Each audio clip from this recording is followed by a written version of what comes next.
Hello. Today, I want to present to you the first of what I will be calling ruthless reblogs. And ruthless reblogs are actually old ruthless church posts that did not incorporate video, and I'm now adding video to them. When I created them before, I didn't know I could add video, so I didn't. Now I do, so I am. At any rate, the first one that I'm going to be doing is Give Us Free. And the idea behind this is kind of evident when you read the blog below. You'll see that I talk about things like post-traumatic slavery syndrome. I'll talk about Elizabeth Smart from a while back, who was kidnapped, and the effects that kidnapping has on people psychologically and those sorts of things. However, the bigger, larger awareness that I was trying to offer in the blog is the reality that in actuality, we are all free. So, what do I mean by that? Well, some of us might look at the world and we might say, no, there are people that are bound, there are people that are trapped, there are people that are in captivity.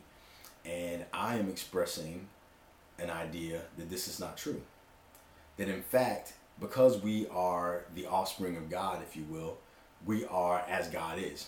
These are things that come out of the Bible. I'm not going to get deep in. If you have any kind of other ideas regarding that, feel free. You are free. You can think what you want to think. So here is where I'm coming from, though. I'm saying that God cannot create, I believe that God would not create anything not like God's self, right? So if God is free, all things are free.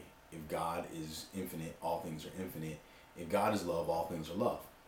However, in our freedom, we can deny reality. And when we deny reality, which is illusion, we perceive things as if they are, though they are not.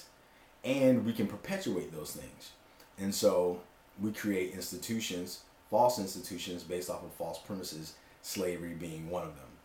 And there are so many forms of slavery.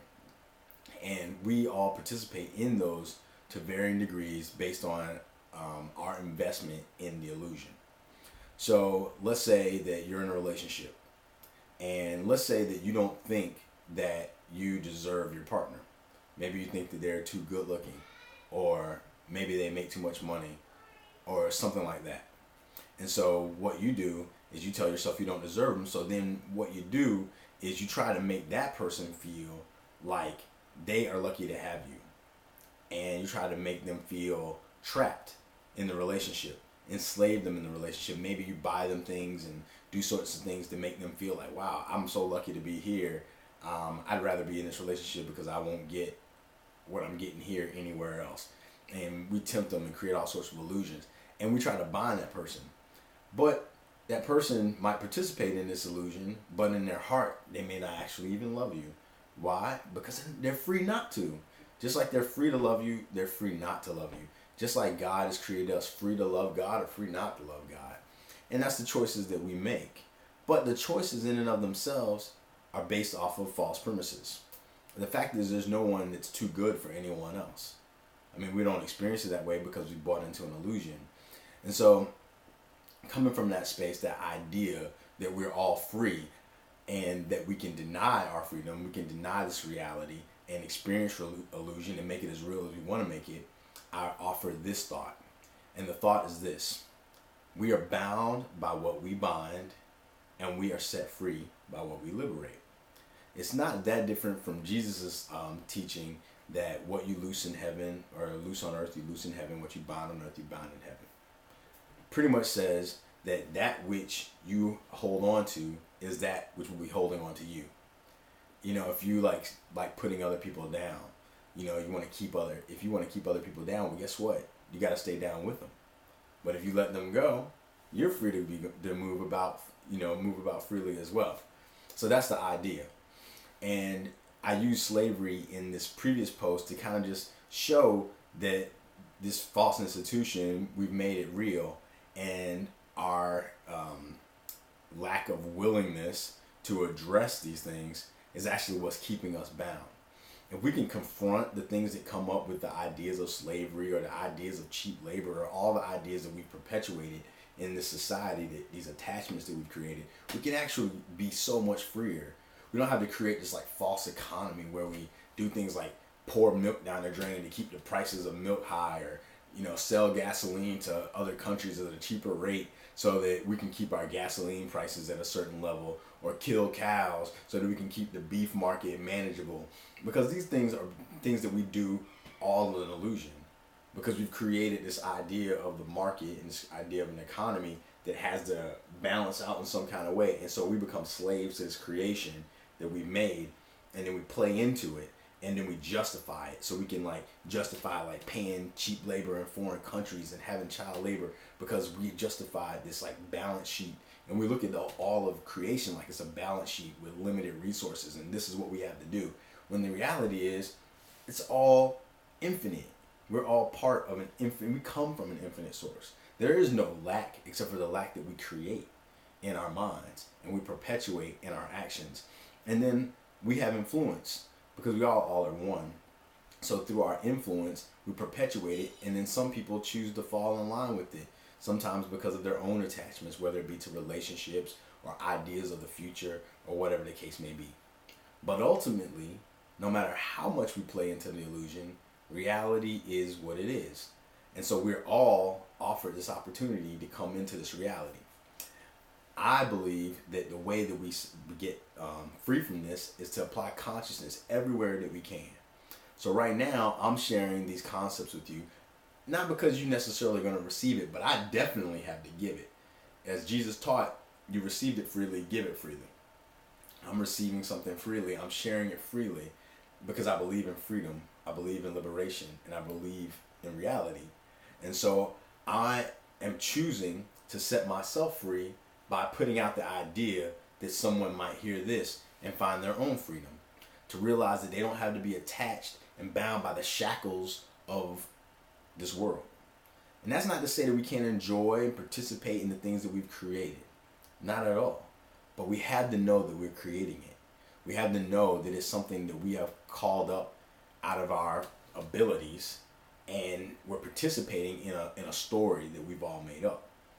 But as long as you know it's a story, it's fine. When you think that the story is reality, you're lost. And if you can convince others, which you can't really, but if you can put your energy into convincing others of this illusion, you will participate and experience it at the degree to which you try to make real this illusion. That is to say, if a person makes up a fake story, let's say about a fake product, and they sell that product to thousands and thousands and thousands of people, and for a while they may say, hey, this is great, man, I'm living the life.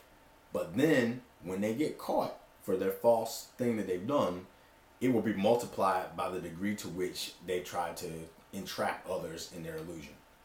And it's just them getting the result of the effort they put out. You reap what you sow. Likewise, if you make your life about setting people free, helping them have joy, and all these other things, then it will return to you to the degree that you put it out. And that means if you set the world free, you will be just as free as you facilitate others' freedom. Like, for example, I'm trying to teach this idea that it's perfectly fine for you to love yourself. I think all people should love themselves. When they love themselves, they set the world free. They unbind the world from trying to make the world make them feel good about themselves. They're just like, hey, I'm free. I love myself. I'm letting you off the hook. And now I'm going to teach you that you can love yourself too. And then more and more people, as they believe that, they can actually enjoy each other in their freedom instead of binding them each other in their lack. So, or their illusion of lack. That being said, all the things that I say in the blog below are concepts that I use to try to call up this awareness that no one can actually bind anyone else, but we can allow ourselves to be bound. Or we can say, give us free. Give us what we have by God's grace and by virtue of who we are. But to take it a step further, when you ask for it or demand it, you've already received it because it is your reality. And so with this post, I hope to invite you into that awareness that you're already free no matter what. No matter what, you're free. Absolutely. Free as God is. and choose to try to live into it, it's going to start in your soul first, or spirit, or however you want to call it. Then it's going to get into your mind. You might rest a little bit, and eventually your body will manifest it and experience it fully. You may go through a healing crisis during that time, because a lot of your relationships are kind of like based off of debt and owing and fear and all this other stuff. But as you release yourself from these fears, you may release yourself from some of these relationships. But ultimately, it's worth it, because one, you'll have you, and two, you'll have others that you can be with that will be able to celebrate with you instead of being in the spirit of lack with you. So don't worry about it, because ultimately you have nothing to lose and everything to gain. Absolutely everything. Because God has given everything to everyone that they may know who they are in God. So I hope that on your journey, this thing that I said does something that helps you out, and you find out that you are free, and that maybe in your freedom, maybe we'll encounter each other, we'll have an awesome conversation and do some fun stuff.